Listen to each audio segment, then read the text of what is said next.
ان سے لائبریری میں ملا تھا، اور یہ سب کب سے چل رہا ہے؟ مصطفیٰ عظیم نے بیٹے کو دیکھ کر پوچھا۔ 3 مہینے ہونے والے ہیں۔ عائشہ بیگم کو ایک دم سے دھیان آیا۔ اچھا، تو اتنے مہینے سے تم جو سارے کام دھندے چھوڑ کر نہ جانے کہاں پھرتے رہتے ہو، تو اس کی وجہ یہ لڑکی ہے؟ جی، اس کا لہجہ اب بھی متوازن تھا۔ بہرحال تمہاری شادی شہلا سے ہی ہوگی، انہوں نے اپنا فیصلہ سناتے ہوئے کہا، مگر میں ملیحہ سے شادی کا فیصلہ کر چکا ہوں۔ عائشہ بیگم نے سنا تو بھڑک گئی۔ ہاں، اب یہی سننا باقی رہ گیا تھا۔ ٹھیک ہے، خود ہی سارے فیصلے کرو، ہمیں تمہارے بارے میں فیصلے کرنے کا حق ہی کیا ہے؟ ایسی بات نہیں ہے امی، وہ ان کی ناراضی پر پریشان سا ہو گیا، پھر ان کے برابر بیٹھ کر اپنا بازو ان کے گرد لپیٹتے ہوئے سمجھانے کے انداز میں بولا، آپ ان سے ملیں گی تو وہ آپ کو بہت اچھی لگیں گی۔ میں شہلا سے کئی بار مل چکی ہوں اور وہ مجھے پسند ہے، اب آپ ضد کر رہی ہیں۔ وجدان نے تھک کر کہا، تو تم کیا کر رہے ہو؟ وہ بولی، محبت۔ اس نے ایک لفظ کہہ کر بات پوری کر دی اور اٹھ کر چلا گیا۔ سنا آپ نے مصطفیٰ عظیم، آپ کا بیٹا کیا کہہ کر گیا ہے؟ اپنے شوہر کو چپ دیکھ کر وہ بولی۔ وہ کچھ سوچ رہے تھے، ان کی طرف چونک کر دیکھا اور توقف کے بعد کہا، مجھے لگتا ہے عائشہ، تمہیں بیٹے کی بات مان لینی چاہیے۔ ایسے کیسے مان لوں؟ وہ بدکی، کیا حرج ہے؟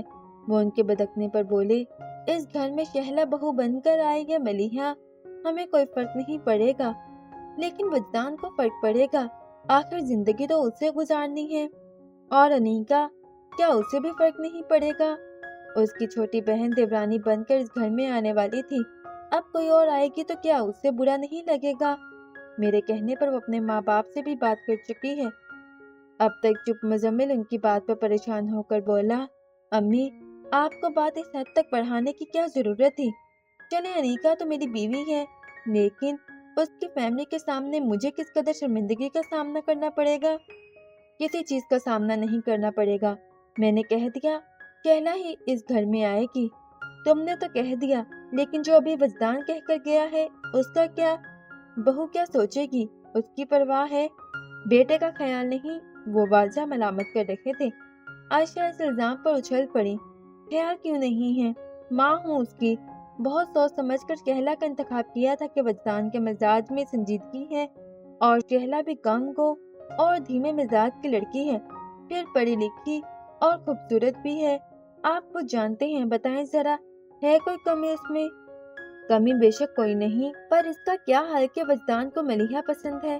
بس مصطفیٰ صاحب، آپ مجھ سے اس بارے میں کوئی بات نہ کریں، سمجھانا ہے تو بیٹے کو سمجھائیں کہ ماں کی بات مان لے، دشمن نہیں ہوں اس کی۔ وہ ناراضی سے کہہ کر اٹھی اور چلی گئیں۔ ان کے جانے کے بعد مصطفیٰ عظیم مزمل کو مخاطب کر کے بولے، کیا لگتا ہے مزمل، وجدان واقعی اس لڑکی میں انٹرسٹڈ ہے؟ میرے خیال سے تو ہے، ورنہ اس کے بارے میں بات کیوں کرتا، اور مجھ سے زیادہ تو وہ آپ سے قریب ہے۔ آپ بتائیں، وہ اس لڑکی میں کس حد تک انوالو ہوگا؟ وجدان جیسے شخص کے لیے حد کا لفظ استعمال کرنا ہی بیکار ہے۔ اپنی رائے دے کر مزمل مصطفیٰ نے ان کی رائے مانگی تو وہ الجھے سے انداز میں بولے تھے، پھر امی کو کیسے منائیں گے؟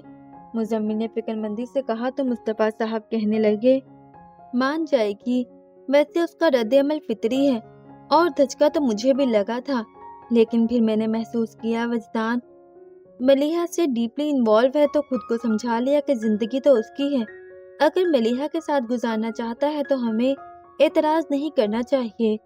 پھر مزمل کی طرف دیکھ کر بولے، میری بیوی کو چھوڑو، یہ بتاؤ اپنی بیوی کو کیسے ہینڈل کرو گے؟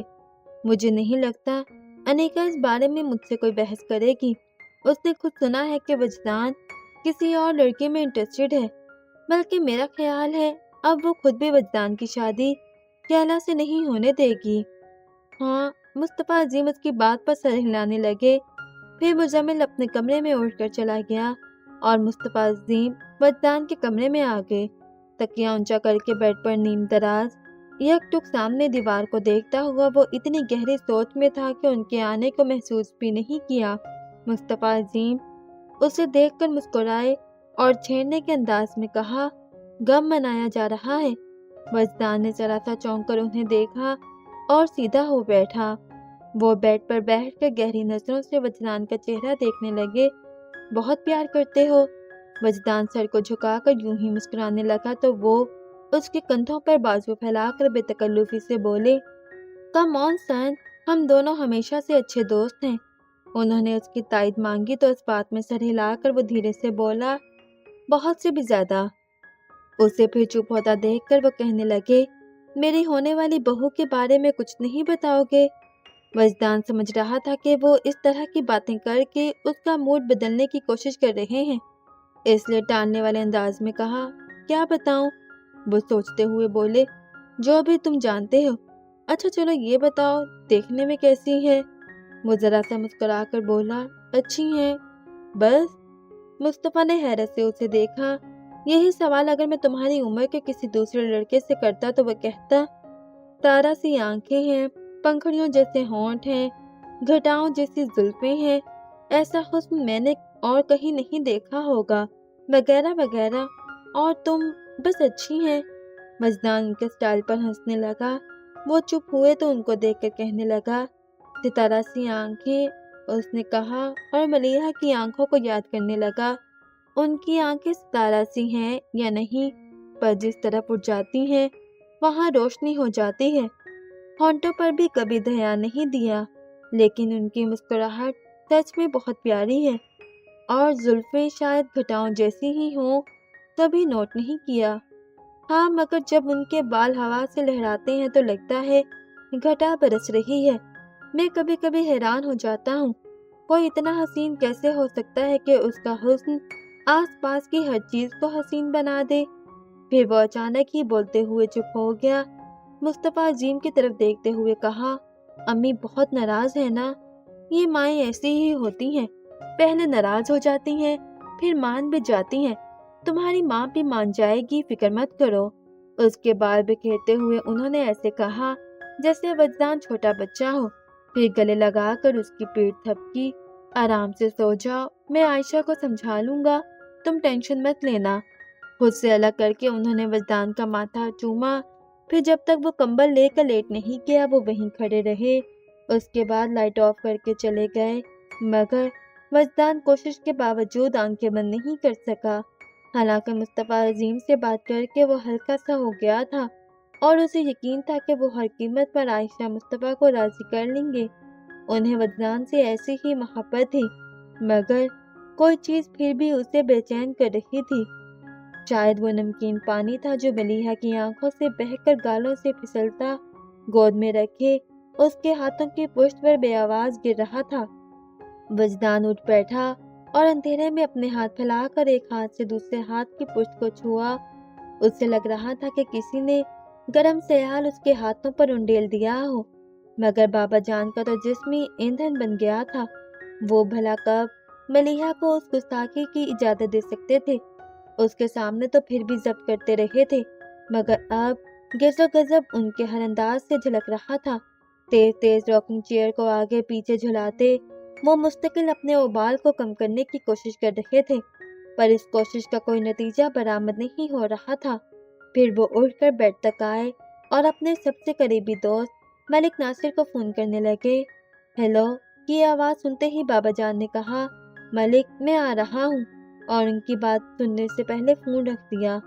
ملیحہ کے بارے میں آج تک جو بھی جانا، جو بھی سمجھا، جو بھی سوچا، سب غلط۔ ایک ہی پل میں میری بیٹی میرے لیے اجنبی ہو گئی۔ میں سمجھتا تھا ملیحہ میری مزاج آشنا ہے، وہ کبھی میری رضا کو فراموش نہیں کرے گی۔ میری راہ پر چلنا تو کیا، اس کے پیر میرے نقش قدم سے ہٹ کر کہیں نہیں پڑ سکتے۔ مجھ سے اختلاف وہ کبھی کر ہی نہیں سکتی، اور اس نے ہمیشہ ایسا ہی کیا۔ اس نے خود کو میرے ہاتھ میں دے رکھا تھا، میں جو چاہتا اس کے لیے فیصلے کرتا، اور ملیحہ بھی ان فیصلوں کو مانتی بلا چون چرا کیے۔ میرے ہر لفظ کو اس نے حکم کا درجہ دیا، نہیں کا لفظ میں نے اس کی زبان سے کبھی سنا ہی نہیں۔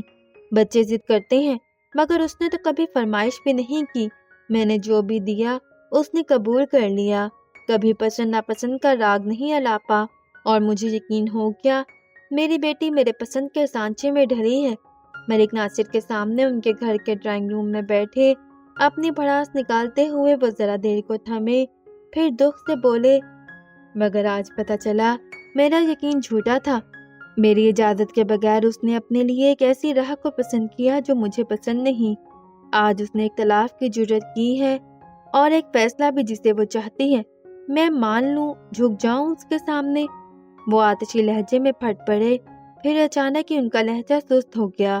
مجھے لگتا تھا ملیحہ سے زیادہ سعادت مند اور فرمانبردار بیٹی دنیا میں دوسری نہیں ہوگی، اور مجھ جیسا خوش قسمت باپ بھی اور نہیں ہوگا، مگر مجھ سے زیادہ بدقسمت باپ اور کون ہوگا جو 20 سال بعد، جانے کے 20 سال تک جو وہ اپنی بیٹی کو سمجھتا آیا تھا وہ نہیں ہے۔ کیا تم اس باپ کی تکلیف سمجھ سکتے ہو جو اپنی ہی بیٹی کو نہ سمجھ پایا ہو؟ میری بیٹی سعادت مند نہیں ہے، اور کون جانے فرمانبردار بھی ہوگی یا نہیں۔ وہ چپ ہوئے تو ملک ناصر سمجھانے کے انداز میں بولے، میں اب بھی یہی کہوں گا اظہر کہ تم بہت خوش قسمت ہو جو تمہیں ملیحہ جیسی بیٹی ملی، جسے دیکھ کر ہمیشہ میرے دل میں یہ حسرت جاگتی ہے کہ کاش وہ میرے گھر میں پیدا ہوئی ہوتی۔ وہ غلط نہیں ہو سکتی مگر غلطی کر سکتی ہے۔ اگر تمہیں لگتا ہے کہ اس سے غلطی ہوئی ہے تو سمجھا بجھا کر صحیح راستے پر لے آؤ، لیکن ایک چیز مجھے بھی کھٹک رہی ہے۔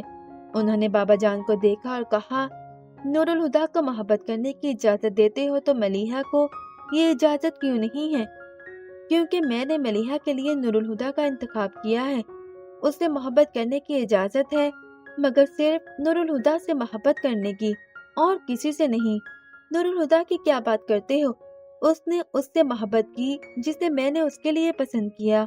اس کی محبت میرے فیصلے پر تصدیق کی مہر ہے، اور اگر ایسا نہ ہوتا تو میں کبھی بھی اس کی محبت کی پرواہ نہ کرتا۔ ماں باپ کی تابعداری اولاد پر فرض ہے، اور سچ تو یہ ہے کہ اولاد ہونے کا فرض صرف نور الہدیٰ نے نبھایا ہے۔ ان کا انداز ملیحہ سے لا تعلقی والا تھا۔ ملک ناصر نے تعصب بھری نظروں سے انہیں دیکھا۔ بیٹی سے اس قدر بھی بدگمان نہ ہو جاؤ اظہر کہ ظلم ہو جائے۔ یہی سوچ کر ملیحہ نے پہلی بار تم سے کچھ مانگا ہے۔ ایک بار وجدان سے مل تو لو، پھر جو چاہے فیصلہ کر لینا۔ فیصلہ تو بہت پہلے ہو چکا ہے ملک، وہ مستقیم آواز میں بولے۔ ملیحہ کی شادی نور الہدیٰ سے ہی ہوگی۔ میں نے اب تک سوچا بھی نہیں تھا کہ کب، مگر اب میں نے فیصلہ کر لیا ہے کہ اسی جمعے کو ملیحہ اور نور الہدیٰ کا نکاح پڑھا دیا جائے گا، اور وہ لڑکا، دعا کرنا ملک، وہ لڑکا کبھی میرے سامنے نہ آئے، ورنہ میں اسے جان سے مار دوں گا۔ اصل قصوروار تو وہی ہے جو میری معصوم بچی کی سادگی کا فائدہ اٹھا رہا ہے، اسے ورگلا کر اپنی راہ میں لانا چاہتا ہے۔ ورنہ ملیحہ نے کبھی نوکروں تک سے ایک کے بعد دوسری بات نہیں کی، اور آج وہ مجھ سے بحث کر رہی تھی۔ ملیحہ نہ سمجھ ہے، لوگوں کو پرکھ نہیں سکتی، اور وہ ملیحہ کی اس کمزوری کو اپنے حق میں استعمال کرنا چاہتا ہے، مگر میں ایسا نہیں ہونے دوں گا۔ خوب جانتا ہوں ان راہ چلتے لڑکوں کو اور ان کی سو کالڈ محبتوں کو۔ لڑکیاں ان کے لیے کھلونا ہوتی ہیں، لیکن اظہر فاروقی کی بیٹی کھلونا نہیں ہے۔ جن ہاتھوں نے اس سے کھیلنے کی جرت کی وہ جسم سے الگ ہو جائیں گے۔ ملک ناصر نے سانس بھر کر بابا جان کے تنے ہوئے چہرے کو دیکھا۔ جب سب کچھ طے کر چکے ہو تو یہ غصہ کس لیے ہے؟ ان کی بات سن کر بابا جان کے چہرے کے عضلات ڈھیلے پڑ گئے۔ سر کو ذرا سا جھکا کر کنپٹی مسلتے ہوئے انہوں نے سست لہجے میں کہا، مجھے ملیحہ پر اتنا غصہ نہیں آ رہا جتنا اپنے آپ پر، جس بیٹی سے کبھی اونچی آواز میں بات نہیں کی تھی، آج کتنی صفاقی سے اسے کہہ دیا کہ مر جاؤ گی تو دفنا دوں گا۔ اتنی بڑی بات پتہ نہیں کیسے میرے منہ سے نکل گئی۔ ملیحہ بھی حیران رہ گئی ہوگی، بھلا کب اس نے میرے سخت لہجے کو سنا ہے؟ کبھی اس نے نوبت بھی تو نہیں آنے دی ہے۔ پتہ ہے وہ رو رہی تھی۔ وہ لب بھینچ کر چپ ہوئے، پھر کہنے لگے، بس ایک بار میں نے ملیحہ کو روتے دیکھا تھا، جس دن فریال کا انتقال ہوا تھا۔ وہ ماں کی لاش سے لپٹ کر اونچی آواز میں رو رہی تھی۔ میرا دل بہت چاہا کہ اس کے پاس جاؤں، آنسو پہنچ کر اسے گلے سے لگا کر کہوں، ماں مری ہے مگر باپ تو زندہ ہے، اس طرح رو کر باپ کو تکلیف نہ دو۔ مگر کیسے اسے رونے سے منع کرتا؟ اس کا رونا مجھ سے برداشت نہیں ہوا تو کمرے میں بند ہو گیا تاکہ اس کی روتی آنکھیں نظر نہ آئیں، اس کی بین کرتی آواز میرے کانوں تک نہ پہنچے، اور اس وقت تک کمرے میں رہا جب تک وہ روتے روتے تھک کر سو نہیں گئی۔ وہ رکے، پھر دکھ سے بولے، اور آج میں نے خود اسے رلایا ہے۔ آج بھی میرا دل چاہ رہا ہے کہ اس کے پاس جاؤں، اسے چپ کرواؤں، مگر آج بھی مجھ میں اتنی طاقت نہیں کہ اس کے آنسو دیکھ سکوں۔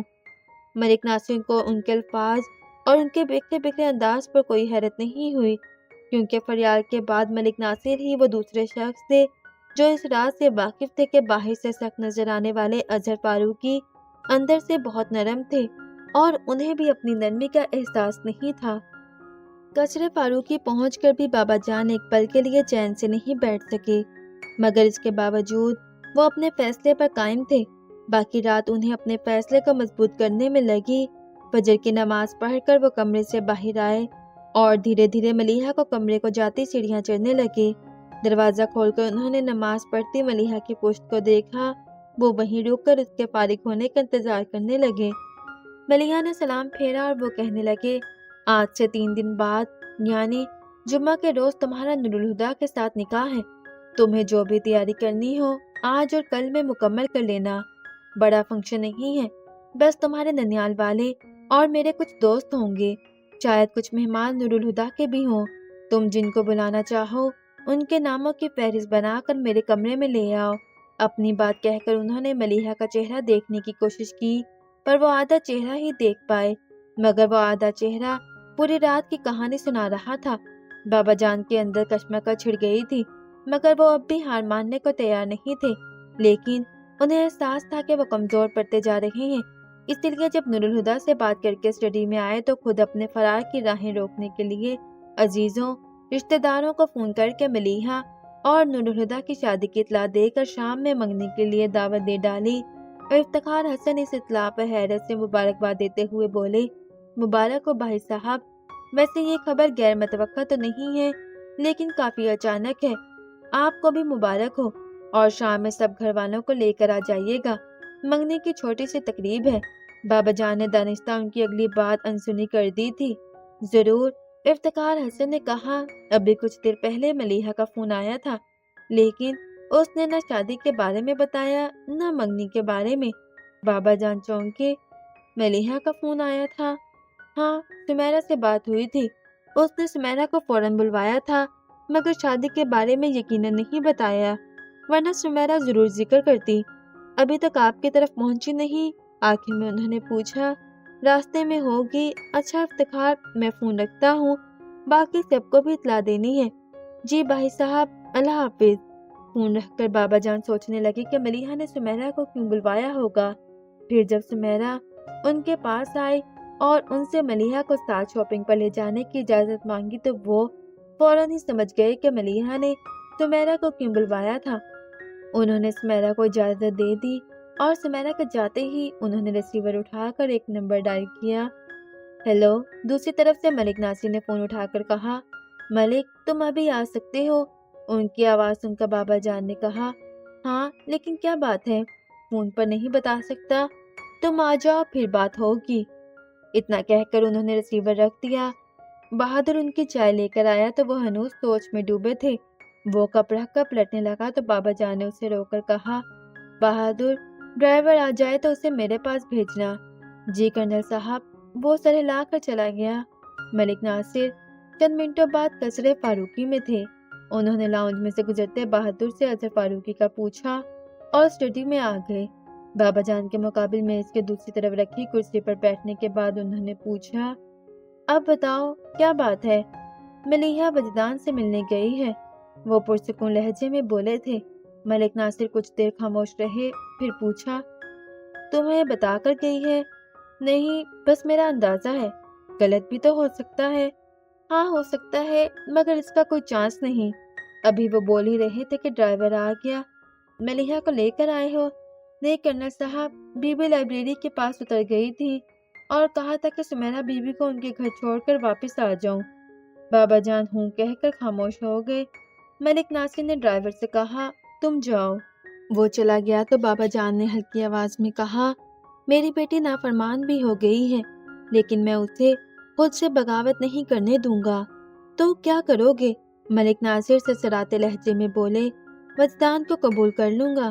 ملک ناصر کے لیے یہ جملہ اس قدر غیر متوقع تھا کہ وہ حیرت سے بول بھی نہ سکے اور بابا جان رکے بغیر بول رہے تھے، ملیحہ میری جان ہے اور کوئی کتنی دیر اپنی جان پر عذاب برداشت کر سکتا ہے؟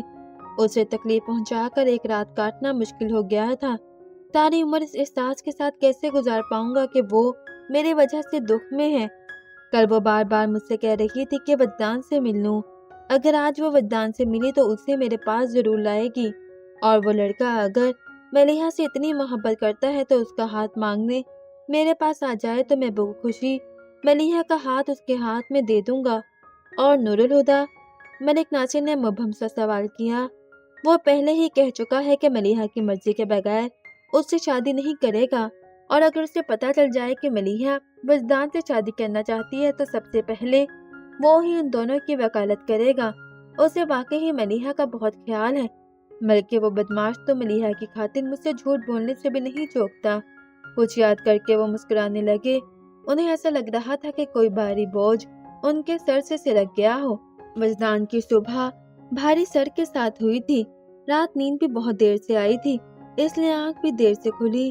روز وہ 8 بجے لائبریری کے گیٹ پر ہوتا تھا۔ آج گھڑی میں 9 بجتے دیکھ کر وہ اچھل کر بستر سے باہر آ گیا اور چکراتے سر کی پرواہ کیے بغیر 15 منٹ میں تیار ہو کر بائک کی چابی پکڑتے وہ نیچے آیا تھا۔ عائشہ ابھی تک اس سے ناراض تھی، پر اسے خالی پیٹ گھر سے باہر جاتا دیکھا تو بول پڑی، جہاں جانا ہے ناشتہ کر کے جاؤ۔ وجدان میں لاؤنج میں رک کر ڈائننگ ٹیبل کی طرف دیکھا۔ امی، مجھے دیر ہو رہی ہے۔ دیر آفس کے لیے نہیں ہو رہی جو ناشتے کے لیے 5 منٹ نہ رک سکو۔ تب جانتی ہوں اسی لڑکی کے پیچھے جا رہے ہو۔ ان سے تو کچھ بولنا فضول تھا۔ ڈائننگ ٹیبل کے پاس آ کر آفس کے لیے تیار ناشتہ کرتے مصطفیٰ عظیم سے کہا، ابو بس آج کا دن ہے، کل سے میں واپس فارم جوائن کر لوں گا۔ آج کیا معجزہ ہونے والا ہے؟ عائشہ نے طنز کیا تو مصطفیٰ عظیم ٹوک کر بولے، بس کرو عائشہ۔ پھر وجدان کی طرف رخ کیا، بیٹے ناشتہ کر لو۔ سوری ابو، میں بہت جلدی میں ہوں۔ پھر اللہ حافظ کہہ کر باہر نکل گیا۔ وہ تیزی سے بائک اڑائے جا رہا تھا، مگر اس کے خیال کی روح اس سے بھی تیز بہ رہی تھی۔ کبھی اس کا دھیان ملیحہ کی طرف مڑ جاتا، کبھی اپنی امی کی طرف۔ ان کا رویہ وجدان کو پریشان کر رہا تھا۔ مین روڈ پر آگے جا کر ایک کٹ تھا جسے سیدھے ہاتھ پر مڑ کر سامنے ہی لائبریری والی گلی تھی۔ وجدان کو اس کٹ سے مڑ جانا تھا، مگر اپنے خیالات میں الجھے اسے ذرا آگے جا کر دھیان آیا، بجائے اس کے کہ وہ اگلے کٹ سے مڑ جاتا، اس نے مڑنے کے لیے بائک کا ہینڈل پوری طرح سے گھما دیا۔ رفتار کافی تیز تھی، بائک لہرائی اور سلپ ہو گئی۔ وجدان سڑک پر گر کر بے ہوش ہو گیا۔ پل بھر میں وہاں لوگوں کا مجمع لگ گیا۔ کوئی ایمبولینس بلوانے کی بات کر رہا تھا اور کوئی پولیس کو اطلاع کرنے پر زور دے رہا تھا۔ پھر ایک بھلے مانس نے ایک ساتھ دونوں کام کیے۔ اس ہجوم سے کوئی بھی وجدان کے قریب جانے کو تیار نہیں تھا۔ بس ایک شخص نے بڑی احتیاط کے ساتھ اس کی نبض چیک کی اور زندہ ہے کی خوشخبری سنا کر پیچھے ہٹ گیا۔ لوگوں کی نظریں اس کے بے ہوش چہرے پر تھیں۔ یہاں سے ہٹتی تو بائک پر ٹھہر جاتی جس کا اگلا ویل مڑ چکا تھا، مگر اسی ہجوم میں شامل ایک فقیر کی نظریں بائک سے آگے فٹ پاتھ کے پاس پڑے اس چھوٹے سے بیگ پر تھیں جس میں وجدان کے شناختی کارڈ اور لائسنس کے علاوہ کچھ رقم بھی موجود تھی، اور جو کچھ دیر پہلے وجدان کی کمر سے بندھا تھا مگر گرنے کے دوران بکل ٹوٹ جانے کی وجہ سے کھل کر الگ جا پڑا تھا۔ وہ آہستہ آہستہ چلتا فٹ پاتھ تک آیا، پھر نظریں بچا کر وہ بیگ اٹھا کے اپنے کپڑوں میں چھپا لیا۔ کوئی اندھے فقیر کی مدد کرتا جائے بابا کی صدا لگاتا، لاٹھی ٹیکتا ہوا اپنی راہ ہو لیا۔ کچھ دیر میں ہی پولیس موبائل کے ساتھ ایمبولینس آ گئی۔ جو تھوڑا بہت ٹریفک چل رہا تھا وہ بھی رک گیا۔ ملیحہ کی کار بھی اس ٹریفک جام میں پھنس گئی تھی۔ آخر اس نے پیدل چلنے کا فیصلہ کیا اور کار سے اتر گئی۔ فٹ پاتھ پر چلتے ہوئے اس نے ایک اچٹتی سی نظر جائے حادثہ پر ڈالی جہاں وجدان کو اسٹریچر پر ڈال کر ایمبولینس میں چڑھایا جا رہا تھا، مگر ہجوم کی وجہ سے ملیحہ اس کا چہرہ نہ دیکھ سکی۔ ایمبولینس کو بھیج کر پولیس نے وہاں موجود کچھ لوگوں کے بیان ریکارڈ کیے، پھر وقوع کا جائزہ لے کر بائک موبائل میں ڈال کر چلے گئے اور ٹریفک بحال ہو گیا۔ لائبریری کے سینئر پر بیٹھتی لمحہ لمحہ گنتی ملیحہ کے وہم و گمان میں بھی نہیں تھا کہ چند کلومیٹر کے فاصلے پر بے ہوش وجدان کے دماغ کا ایکس رے لیا جا رہا تھا۔ سمیرا نے ہال میں قدم رکھا تو سب گھر والوں کو وہاں جمع دیکھا۔ افتخار حسن اور منیر حسن بھی ابھی تک گھر میں موجود تھے۔ آپ تو آفس چلے گئے تھے، وہ آفاق کو دیکھ کر حیرت سے بولی جو اسے قصر فاروقی ڈراپ کر کے آفس چلا گیا تھا۔ ہاں، مگر امی نے فون کر کے ملیحہ کی شادی اور شام میں انگیجمنٹ کو بتایا تو رہ نہیں سکا۔ اور اصل صورتحال جاننے کے لیے چلا آیا۔ پر تمہاری تو ملیحہ سے بات ہو چکی تھی تو تم نے بتایا کیوں نہیں؟ چچی سمیرا سے بولی۔ ملیحہ نے فون پر بتایا ہی کہاں تھا چچی جان، وہ تو جا کر پتہ چلا، لیکن واپس کیوں آ گئی؟ دوپہر کے بعد ہم بھی وہاں جانے والے ہیں، تم وہیں ملیحہ کے پاس رہ جاتی، ایسے وقت میں وہ اکیلی ہے۔ اب اس کی امی نے کہا تو سمیرا بولی، وہ گھر پر نہیں ہے، شاپنگ کے لیے گئی ہے، آج اور کل کا دن ہی تو ہے، پرسوں تو مہندی ہے۔ کہا تو اس نے مجھے بھی تھا پر پوچھ کر نہیں گئی تھی، یوں بھی اتنی صبح شاپنگ کے خیال سے ہی مجھے چکر آ گئے تھے، پوچھنے کا تو کوئی مسئلہ نہیں تھا، فون پر بتا دیتی کافی ہوتا، منیر حسن نے کہا۔ لیکن سمجھ نہیں آ رہا پھوپھا جان نے ملیحہ کی شادی اتنی جلد بازی میں کیوں طے کی؟ سمد نے وہ سوال پوچھا تھا جو آفاق کو پریشان کر رہا تھا، اور جس کا جواب سوچ کر سمیرا ایک بار پھر پریشان ہو اٹھی۔ ہمارے لیے یہ اطلاع اچانک ہے، مگر بھائی صاحب نے تو پہلے سے ہی طے کر رکھا ہوگا، پھر جب وقت قریب آیا تو اعلان کر دیا۔ اپنے پاپا کی بات پر آفاق کی گردن دھیرے دھیرے نفی میں ہلنے لگی۔ اس سے پتہ نہیں کیوں یقین تھا کہ ملیحہ نے اپنے بابا جان سے بات کر لی ہوگی اور اب یہ شادی اسی کا ری ایکشن ہے، مگر اس نے خود کو بولنے سے باز ہی رکھا۔ سمد نے البتہ اختلاف کیا، اگر ایسا ہوتا تو ملیحہ ضرور اس بات کا ذکر کرتی کہ اس کی شادی کی تیاریاں چل رہی ہیں۔ سمیرا کی امی بولی، جب بھائی صاحب نے ہی منہ سے بھاپ نہیں نکالی تو ملیحہ خود سے کیا کہتی؟ میرا تو خیال ہے نور الہدیٰ کے پاکستان واپس آتے ہی سب معاملہ فٹ ہو گیا ہوگا۔ پھر تم نے دیکھا نہیں تھا جب نور الہدیٰ ملیحہ کو لینے آیا تھا کیسے بھٹک بھٹک کر اس کا دھیان ملیحہ کی طرف جا رہا تھا۔ اب تایا زاد، چچا زاد، بہن بھائی تو ہمارے گھر بھی ساتھ رہتے آئے ہیں، پر ایسی یگانگیت تو کبھی نہیں دیکھی۔ ہاں، رشتہ اگر منگیتر کا ہوتا تو ایسا ہوا کرتا ہے، ان کے تجزیے سے کسی کو بھی اختلاف نہیں تھا، اسی لیے سب ہاں میں سر ہلانے لگے۔ آفاق لا تعلقی سا بیٹھا سوچ رہا تھا کہ وجدان کو فون کر کے ساری صورتحال کے بارے میں بتائے، پر گھڑی میں 10 بجتے دیکھ کر اس نے ارادہ بدل دیا۔ اسے معلوم تھا کہ 10 بجے وجدان کو ملیحہ سے لائبریری میں ملنا تھا، اس لیے اس وقت اس کا گھر پر ملنا مشکل تھا۔ وہ آفس جانے کے ارادے سے کھڑا ہوا۔ میں آفس جا رہا ہوں، اس نے سوچا، سمیرا سے باہر تک حسب معمول چھوڑنے آئے گی تو اس سے بات کر کے اندازہ لگائے گا کہ اسے ملیحہ نے اپنے اور وجدان کے بارے میں کچھ بتایا ہے یا نہیں، پر وہ اعصابی طور پر تھک چکی تھی۔ سمیرا نے اسے بیٹھے بیٹھے ہی اللہ حافظ کہہ دیا۔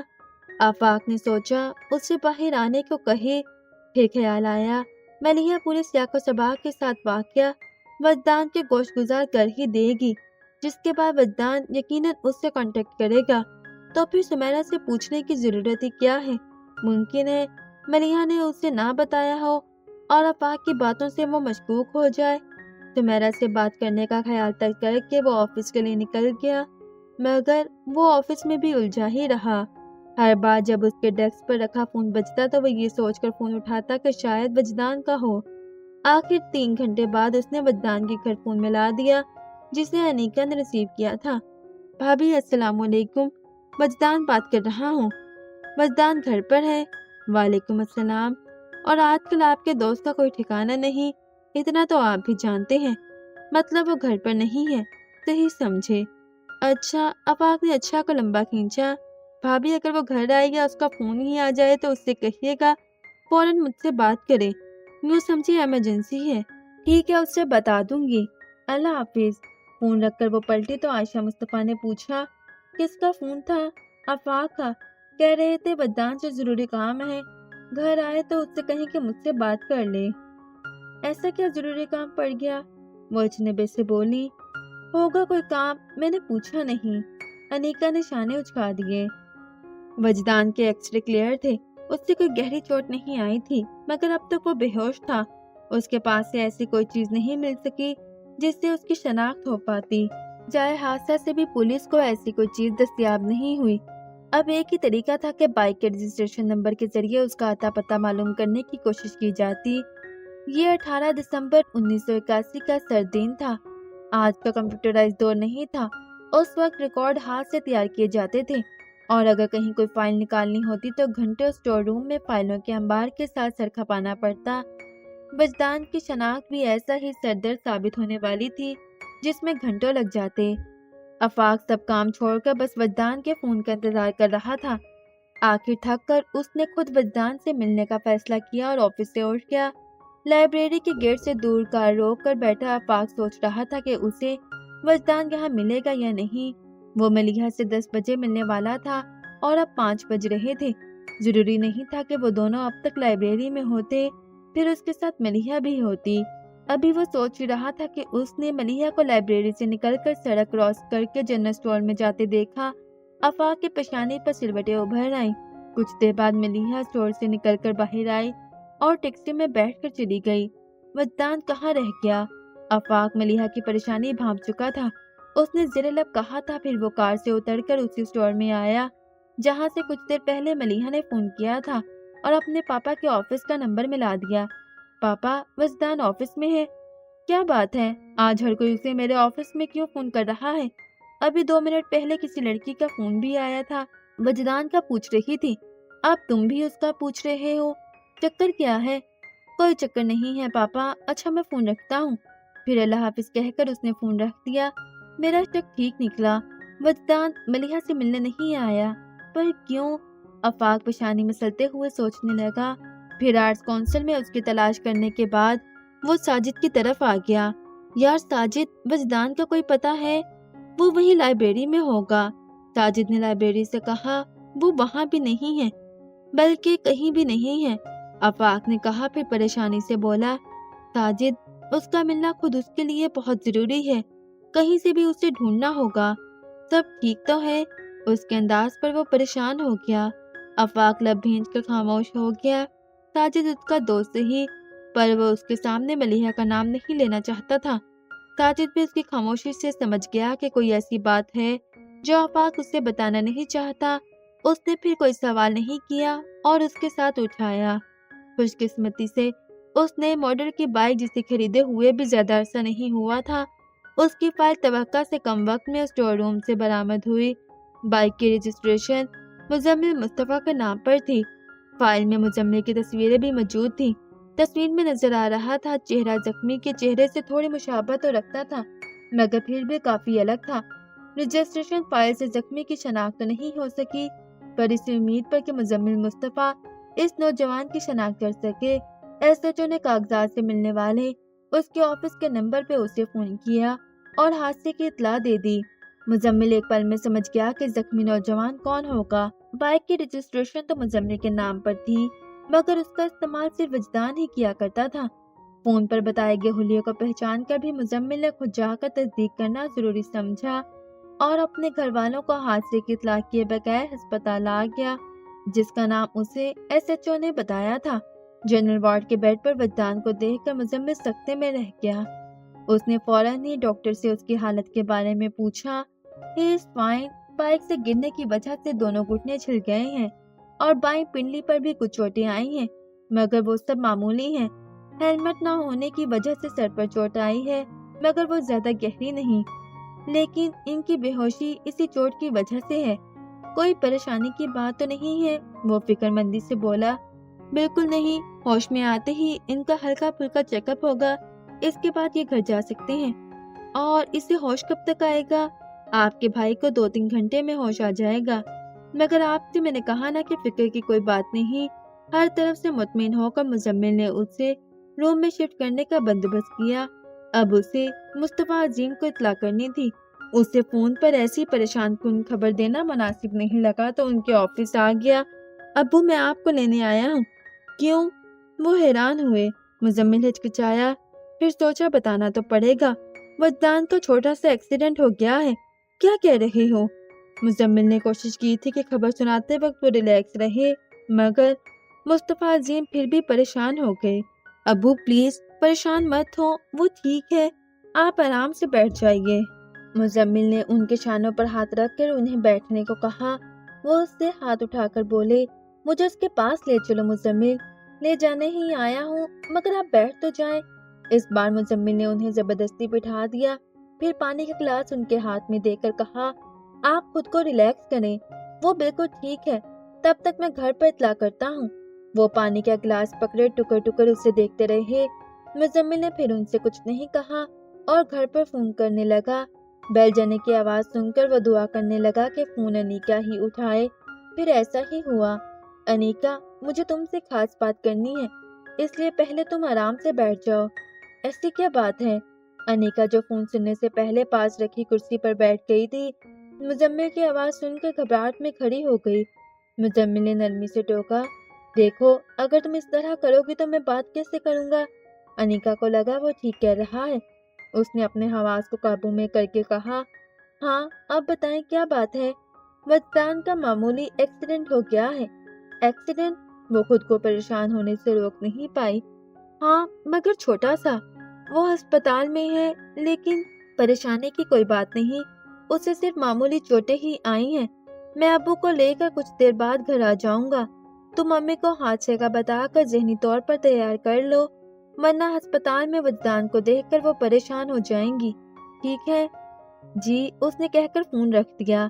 عائشہ مصطفیٰ نے ایکسیڈنٹ کا نام سن کر ہی اپنے ہاتھ پاؤں چھوڑ دیے۔ انیکا کو انہیں سنبھالنے میں کافی دقت ہوئی۔ پھر چادر انہیں پکڑا کر ان کے بیٹھنے کے لیے کرسی اندر سے لا کر پورچ میں رکھی۔ اس کے بعد بیٹے کو تیار کر کے ان کی گود میں دیا اور بھاگ بھاگ کر گھر کے دروازے لاک کرنے لگی۔ تبھی بیل بجی تھی۔ انیکا نے بے ساختہ ہی دوڑ کر گیٹ کھول دیا۔ اس کا خیال تھا کہ گیٹ پر مزمل ہوگا، وہاں پر تو کوئی لڑکی تھی۔ اس لڑکی نے کاغذ پر لکھا ایڈریس اس کی طرف بڑھا کر تصدیق چاہی۔ تصدیق کرتے ہوئے انیکا نے پوچھا، ایڈریس تو یہی ہے، پر آپ کو کس سے ملنا ہے؟ وجدان مصطفیٰ سے۔ انیکا نے چونک کر اس کی طرف دیکھا۔ آج تک تو کوئی لڑکی وجدان کا پوچھنے نہیں آئی، پھر یہ کون تھی؟ انیکا نے غور سے اس خوش شکل لڑکی کو دیکھا جس نے کالی ساڑی پر میرون شال سلیقے سے اپنے گرد لپیٹ رکھی تھی۔ آپ کون ہیں اور وجدان سے کیوں ملنا چاہتی ہیں؟ میرا نام ملیحہ فاروقی ہے۔ اور اتنا سن کر ہی انیکا کے اندر ابال اٹھنے لگے۔ تو یہ ہے ملیحہ فاروقی جس کی وجہ سے وجدان میری بہن کو ریجیکٹ کر رہا ہے ہی کیا اس میں؟ ہر لحاظ سے ایک عام سی لڑکی ہے۔ اس نے تنفس زدہ آنکھیں ملیحہ کے چہرے پر گاڑ دی جہاں بدحواسی پھیلی ہوئی تھی۔ وہ منت بھرے انداز میں کہہ رہی تھی، پلیز وجدان کو بلا دیجئے، میرا ان سے ملنا بہت ضروری ہے۔ وہ گھر پر نہیں ہے۔ انیکا نے کہہ کر گیٹ بند کرنا چاہا پر ملیحہ نے اسے ایسا کرنے نہیں دیا اور گیٹ پر ہاتھ رکھ کر روکتے ہوئے بولی، آپ کو معلوم ہے وہ کہاں گئے ہیں اور کب تک آئیں گے؟ نہیں جانے وہ کون سا جذبہ تھا کہ انیکا نے اسے بے خبر رکھنا چاہا، حالانکہ وہ دیکھ سکتی تھی کہ ملیحہ بہت پریشان ہے۔ شاید یہ ملیحہ کو وجدان سے نہ ملنے دینے کی لاشعوری کوشش تھی۔ ملیحہ نے اپنا نمبر اسی چٹ کے پیچھے لکھ کر انیکا کو دیا اور کہا، وجدان جیسے ہی گھر آئیں ان سے کہیں اس نمبر پر مجھ سے بات کر لیں۔ انیکا نے چٹ لے کر گیٹ بند کر دیا۔ بیل کی آواز سن کر عائشہ بھی پوتے کو اٹھائے گیٹ کی طرف بڑھی تھی، پر انیکا کو بات کرتے دیکھ کر سمجھ گئیں کہ مزمل نہیں آیا اور وہیں رک کر انیکا کو دیکھنے لگیں۔ گیٹ بند کر کے وہ واپس مڑی تو انہوں نے پوچھا، کون تھا؟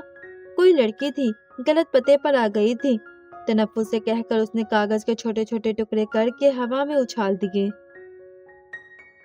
مزید ویڈیوز دیکھنے کے لیے ہمارے چینل آڈیو بکس ٹیکس کو سبسکرائب کریں اور بیل آئیکن پر کلک کریں۔